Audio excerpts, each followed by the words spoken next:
Naturally, wood can vary in density, and this can be exploited by deliberately choosing a close-grained hardwood if a very fine, delicate pattern is wanted.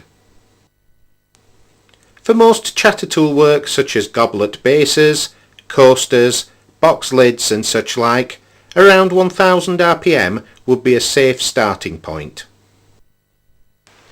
To begin with, it is easier to work with the tool trailing down slightly, with the burr edge of the scraper cutting on to centre height. Think of the tool as working just like a scraper. They are often used with a handle raised slightly, dropping down onto centre. Be aware that when this tool is working well, it leaves you in no doubt.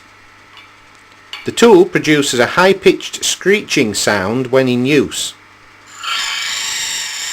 Once the note reaches its highest pitch, this tells us that the maximum amount of chatter for that particular combination of wood, speed and tool cutter protrusion has been achieved. By altering the amount of cutter that is allowed to protrude, we can change the pattern. Increasing the length of the cutter allows the tool to flex to a larger amount and produces a slightly heavier pattern. Only having a small amount extended will produce a much finer, closer spaced pattern. Another method of changing the appearance is to alter the height that the cutting edge is presented to the work at. When working directly onto centre height as we have done so far, the pattern formed will appear to run out radially from the centre. By working with the cutter either above or below centre height, the pattern changes and now seems to run out from the centre at an angle. By alternating the height, a herringbone type effect can be produced. Each cutter has the option of two different shaped cutter tips. The pointed cutter can be used to chatter into a V-cut, or can be used on its side using one half of the cutting edge. The other cutters produce a decorated cove or a bead. With the bead forming tip, it can be an advantage to place a small groove at the start point of where the chatter tool will be.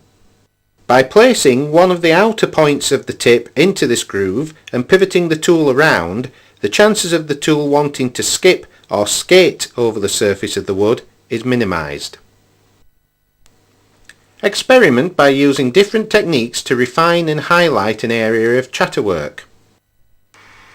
In this example, wood is being removed from both the inner and outer edges of the chatter tool work band to help define and attract attention.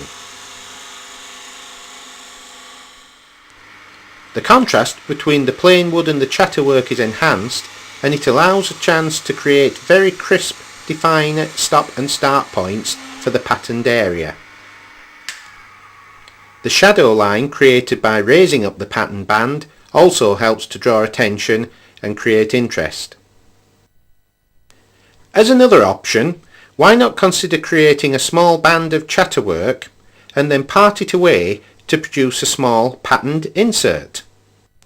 This could then be inlaid easily into a contrasting wood. Finally, in addition to the versatile chatter cutters, this tool is supplied with a multi-face scraper blade, ideal for shear scraping smaller items.